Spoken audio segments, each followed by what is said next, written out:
Hello students, today you are going to learn about a very important topic, cellular respiration.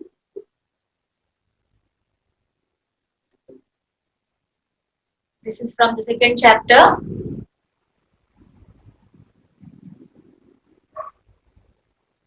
You are also going to learn about the different respiratory pathways.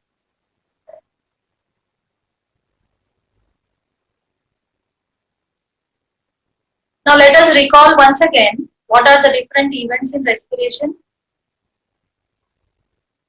So we have breathing, gaseous exchange in lungs, and gas transport by blood, which we have already learned in the previous classes.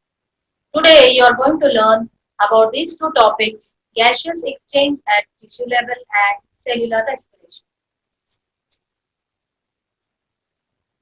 So what all you are going to learn today?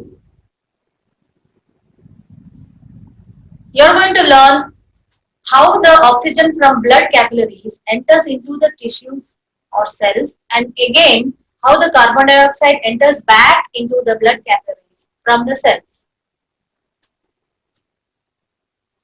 You will also be learning the meanings of some terms like cellular respiration, aerobic respiration, and anaerobic respiration. You'll be understanding the structure of mitochondria. You will know what is the meaning of energy currency.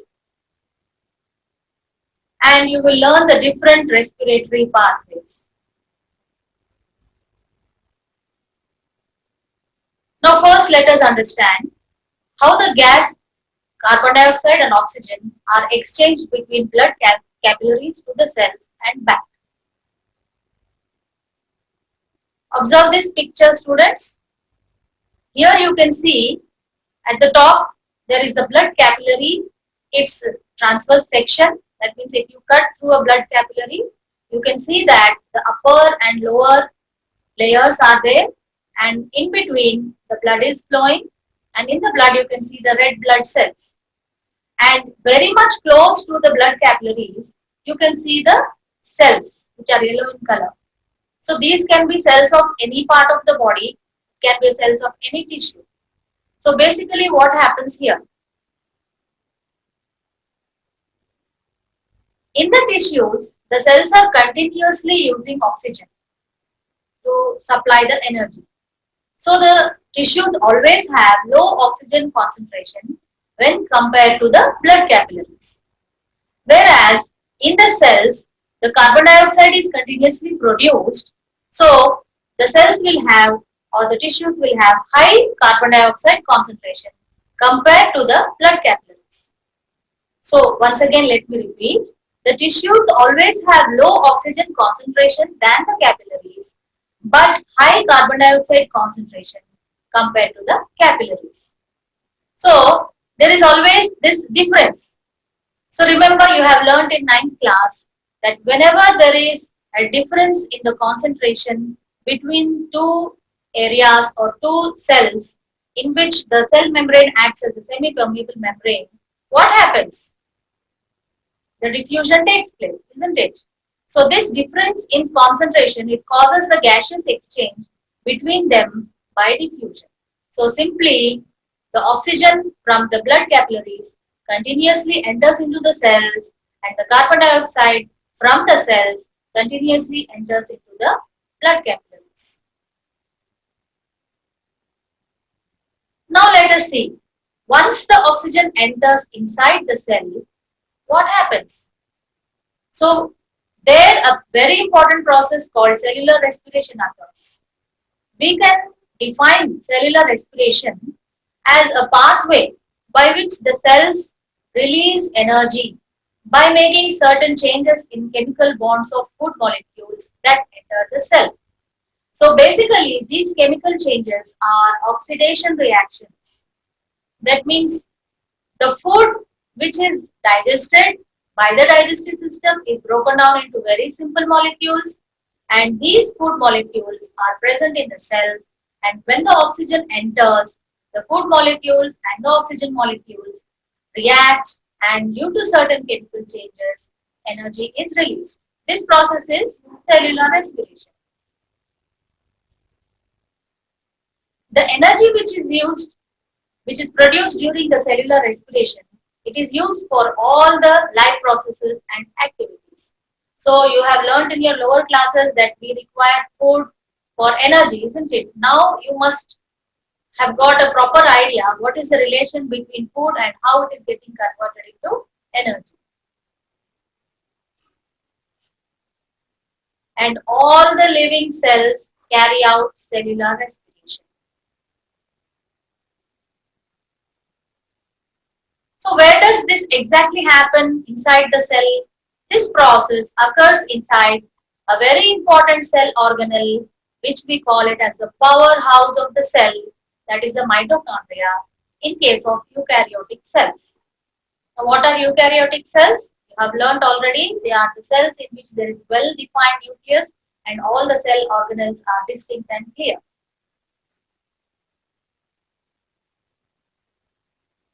But there are two types of cellular respiration.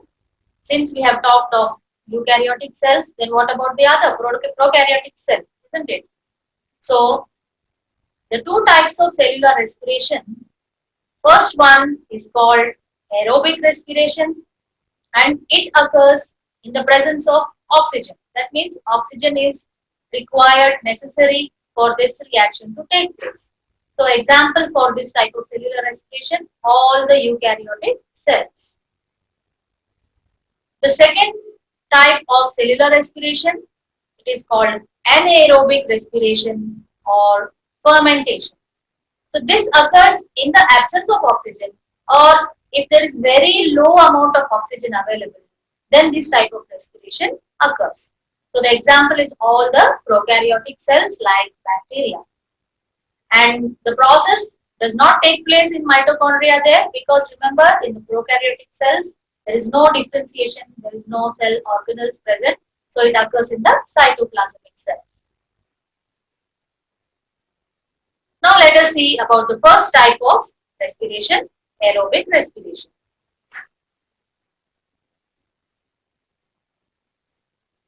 So all the multicellular organisms, they have eukaryotic cell, isn't it? So all the multicellular organisms show this type of respiration.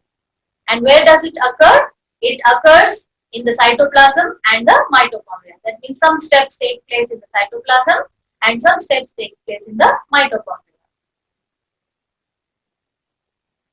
And the energy which is produced during this aerobic respiration is stored in the form of ATP molecules in the mitochondria. And that is the reason why the mitochondria are called powerhouses of the cell.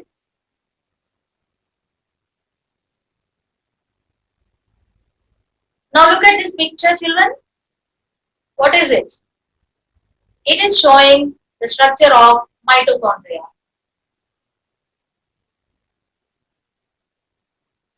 The mitochondria is oval-shaped cell organelle. It is covered by two membranes, the outer membrane and the inner membrane.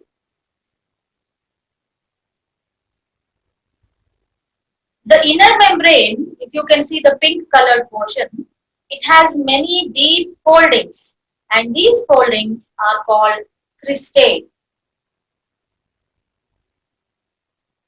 And there is a space between the two layers, between the yellow layer and the pink layer. These colors are just for representation. And the space is known as the space is filled with a liquid which is known as a matrix. So that was regarding the structure of mitochondria. Now let us see what is the process exactly that is happening during this cellular respiration.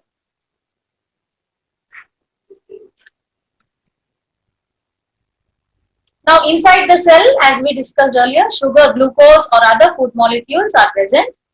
They are broken down in many steps. They react with oxygen, and due to the changes in the chemical nature of the food molecules, some energy is released. And this chemical energy is stored in the small units of energy known as ATP. ATP, the full form is adenosine triphosphate. And this ATP is also called energy currency of the cell. Because see how we store currency or money in a particular place, and whenever we need it, we utilize it. In the same way, the cell stores the ATP molecules in the mitochondria, and they are capable of supplying energy whenever or wherever it is needed by the cell. And each ATP molecule can give 7,200 calories of energy. So these ATP molecules, they have three phosphate bonds in the ATP triphosphate. So it indicates that there are three phosphate ions which are attached to the adenosine part with three bonds. So whenever one or more of these bonds break, at that time some of the energy which is stored can be released. This is how the ATP are acting as energy currency. Now let us see the different respiratory pathways. What does it mean? That suppose oxygen is not present, then what happens? And are all the organisms respirating in the same way? What are the different ways of respiration? Let us see. Here you can see a flow chart. On the left side, you see the name glucose. So this glucose is a common particle which is present in all the living cells. Very simple particle. After that food is digested, it is in the form of glucose in the different cells. So from glucose, it is getting converted into pyruvic acid or pyruvate.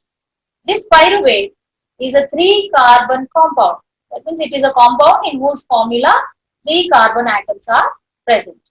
So this step or this reaction in which glucose is giving rise to pyruvate is common for all the living organisms, whether it is a eukaryotic cell or a prokaryotic cell. So it is a common product which is a 3-carbon compound. Now from this, what happens in a series of steps?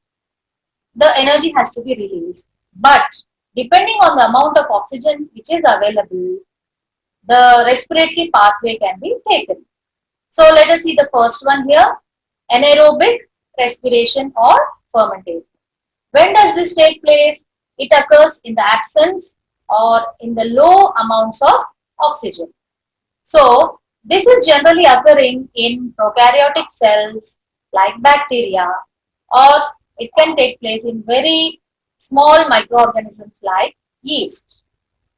So here, sometimes in bacteria, the products after anaerobic respiration or fermentation is lactic acid along with energy. Whereas in yeast, ethanol and carbon dioxide is also released along with some amount of energy. So this happens in the absence or very low amount of oxygen. And more common, which is seen in all the multicellular organisms or eukaryotic cells, is the aerobic respiration, which occurs in the presence of oxygen. And as you know, the products of this aerobic respiration are carbon dioxide and water in the form of water vapor, and large amount of energy is released. Compared to anaerobic respiration releases large amount of energy, and it takes place in all the plants and animals, including human beings. So students, I hope you have understood today's lesson, and a worksheet will be following along with this, which you try to complete it and submit in time. Thank you.